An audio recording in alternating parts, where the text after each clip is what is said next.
And the thing about the 529 is that the parent can retain the ownership of that a little longer. So if the child is not making the most well-informed, responsible decisions at age 18, well, that account is still the parent's account.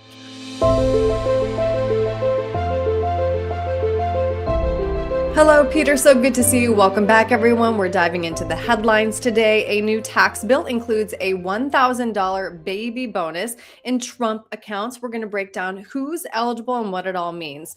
So as you know, Peter, President Donald Trump's big, beautiful tax bill includes a new savings account for children, and this comes with a $1,000 deposit from the federal government.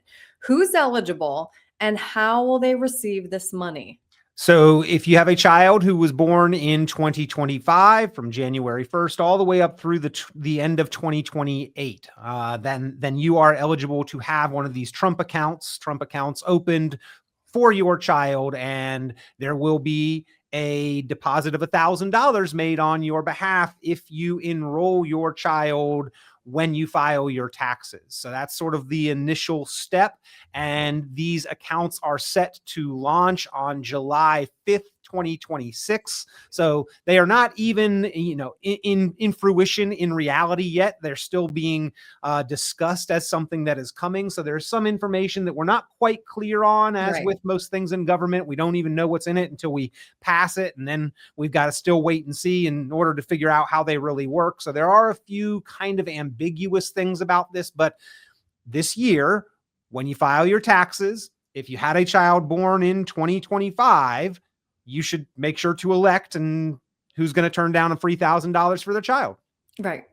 And who can contribute? Who can contribute to these accounts? So anyone can contribute to these accounts on the child's behalf, right? So sisters, aunts, uncles, grandparents, parents, whoever can contribute to these accounts theoretically. And this is something that I think will be yet to figure out how the different contributions and the contribution limits for the accounts work. So, but as it is sort of stated right now, almost anyone can make a contribution on the child's behalf to the child's Trump account. Mm-hmm. And I love that we're being transparent about this. There's still a lot of unknowns. I just want to ask the questions, of course, because I think it's what's top of mind for a lot of people. What do we know about the contribution limits? So they will contribute $1,000 for eligible children. Right? That's to get going. And just that $1,000 would be great. Like if that grew by 8% by the time the child is 65, that's about $140,000, which will go a long way. Yeah. It's, reasonable growth on that. However, they also say, and you can contribute on your child's behalf. So all of those people, again, aunts, uncles, sisters, grandparents, all of those people. So here's where it's sort of ambiguous here, can contribute, and the contribution limit is $5,000. So I am not certain on whether that is per person contributing or per account. And I tend to think that that is per account. So the different grandparents will have to battle it out over who can contribute more, because if they said everybody could contribute up to $5,000, then we'd have some wildly overfunded accounts, and they'd come back and they'd say, hold on, this is not what we intended. This is an unintended loophole, and they'd have to go back and fix it. So as it's stated right now, the way I am deciphering this is that each account can receive an additional contribution of $5,000 per year. And if you did that, the $1,000 plus the $5,000 just through a child's age of 18, and then let that account grow at 8% kind of projected assumed rate of return until they're age 65, that's like $6.5 million. Erin. So, I mean, we could make a whole lot of headway. It's kind of like that old, would you take $1 million today or a penny doubling every day for 30 days, which ends up being like $5.3 million after just a month. And of course, we're not doubling this account every day, but the power of compounding interest is really going to go a long way, especially if we make early contributions on a child's behalf. And then can incentivize them not to touch the account, which I think is going to be something that we talk about here in a moment. Right. Well, and I feel like the big takeaway from this conversation is certainly the power of compound interest and investing early. Yeah. How will these accounts be invested? So, to your discretion, I mean, the child is the beneficiary, but the parent who opens the account on the child's behalf is the custodian until the child turns 18. And then the account lands in the child's lap to make wise and informed decisions with, which, of course, every 18-year-old is going to do. And so that's where I think we sort of need to consider maybe some other options, or is this the absolute best place, or do you ever tell the child about this account? Right, there's a lot of what ifs here on in when and how is the money eventually going to be utilized. And Erin, like, I think this is a test shot into the question of privatizing Social Security, and that has not been discussed with this account. This is just Right. my Right. personal kind of theory, is that there has long been a debate on, well, I could do better with my money if I just invested it than what Social Security is providing. Well, how do we test that, right? Well, here's sort of a test case, is that down the road, when they look back and say, well, we gifted people $1,000 at birth, what did they do with it? Will that represent the same thing as Social Security? Again, not been discussed, just sort of my theory, but Interesting. leaving that up to the whims of an 18-year-old mind of whether or not to cash Right. out an account or not certainly does not, in my opinion, bode well for the long-term financial security of us all. That is an interesting hot take, Peter. We will Thanks. circle back and see what happens. So, Yeah. earnings in Trump accounts grow tax deferred, and qualified withdrawals are taxed at the long term capital gains tax rate. So, how do these stack up against other tax advantaged savings plans? Yeah. Well, qualified withdrawals, that caveat there means that you can only do it for certain things, being taxed at long-term capital gains. So in part, these accounts are like non-qualified investment accounts where you only pay tax on the growth and gains, and then at a capital gains rate. And then in part, they are also like qualified traditional IRAs. Down the road, you take out the full amount for any reason other than those qualified expenses, for any reason you want, and you end up paying tax as income on it. So the deposits you can actually set up as payroll contributions as well. And so for those parents that are like, yes, I would like to fund this, $2,500 is not included in your taxable income. So that's another incentive to really kind of get these things going and fund them, is that Yeah. that money is not taxed on the parents' returns. But when the kid gets a hold of it, if they withdraw it for any reason, it's sort of treated like IRA dollars and taxed as income. But if they withdraw it for qualified reasons, specific purposes that are not yet completely determined here, then it's treated like it's a long-term capital gain event. So Mhm. again, some ambiguousness still, but we'll find out. Right. And I think a lot of people wonder, well, how does this compare to the many other savings accounts that are out there? It might depend on what we intend to use the money for. So, Always. when does it make sense to contribute to these accounts versus a 529 or a regular custodial account?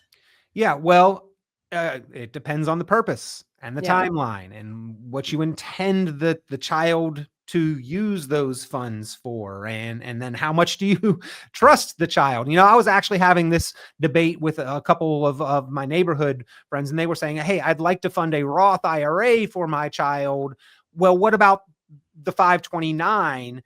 And we were sort of talking back and forth that the 529 can now be converted to a Roth IRA down the road. So does that make sense just to do the 529 versus helping the child open a custodial Roth IRA? And the thing about the 529 is that the parent can retain the ownership of that a little longer. So if the child Right. is not making the most well-informed, responsible decisions at age 18, well, that account is still the parent's account.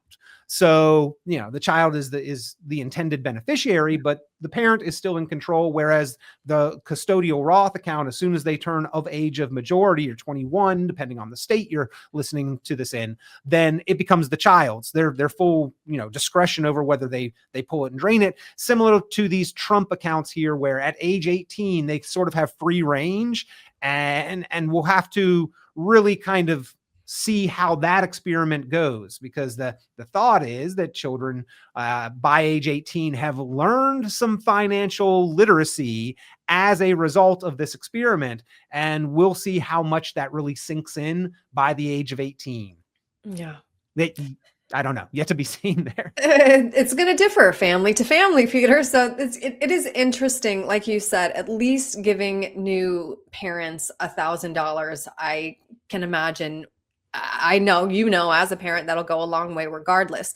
But if somebody would like to learn more about, setting their children up for success for the long term, 529 accounts versus custodial accounts versus getting one of these Trump accounts set up, how can they contact you with questions? Yeah. And it's what a great thing to do. We just recently through the holiday season, and I talked about giving financial gifts, meaningful and impactful financial gifts on some of my shows. But what a great thing to do to help set up a kid for their financial future. There are many ways to do it. And you need to understand the pros and the cons and the benefits and the disadvantages of each of those options, which is something that we commonly talk about at Richon Planning with our clients. So if you would like to learn more, if you'd like to weigh the pros and the cons of any of these accounts and options, give me a call, 919-300-5886, 919-300-5886.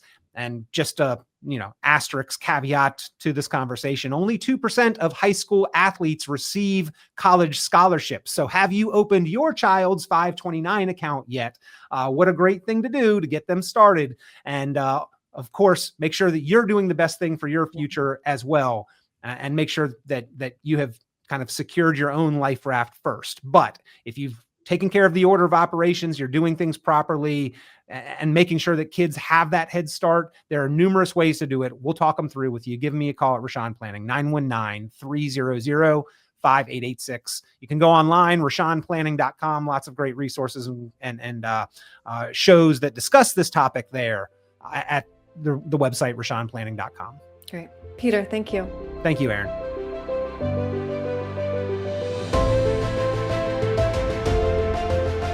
Hey folks, Peter Richon here with Richon Planning. So glad that you are enjoying the podcast, Planning Matters Radio. One of the tools that we've put out there that people really seem to appreciate and really are finding of value is at 919retired.com. It is your retirement tax bill calculator. If you've got any kind of retirement account, your tax-deferred 401k or IRA, this is the website, this is the resource where you can go, you can plug in your own numbers, your information, you can slide the tool calculator up and down for your tax rate or your amount of savings and see what your tax bill is likely to be if you default and defer to the IRS's plan versus what you could potentially bring that tax bill down to. A lot of times it is a very significant savings. So if you have not yet, go to the website 919retired.com, run your numbers on the retirement tax bill calculator. This has been Planning Matters Radio. The content of this radio show is provided for informational purposes only and is not a solicitation or recommendation of any investment strategy. You are encouraged to seek investment, tax, or legal advice from an independent professional advisor. Any investments and/or investment strategies mentioned involve risk, including the possible loss of principal. Advisory services offered through Brookstone Capital Management, a registered investment advisor. Fiduciary duty extends solely to investment advisory advice and does not extend to other activities such as insurance or broker-dealer services. Advisory clients are charged a quarterly fee for assets under management, while insurance products pay a commission, which may result in a conflict of interest regarding compensation.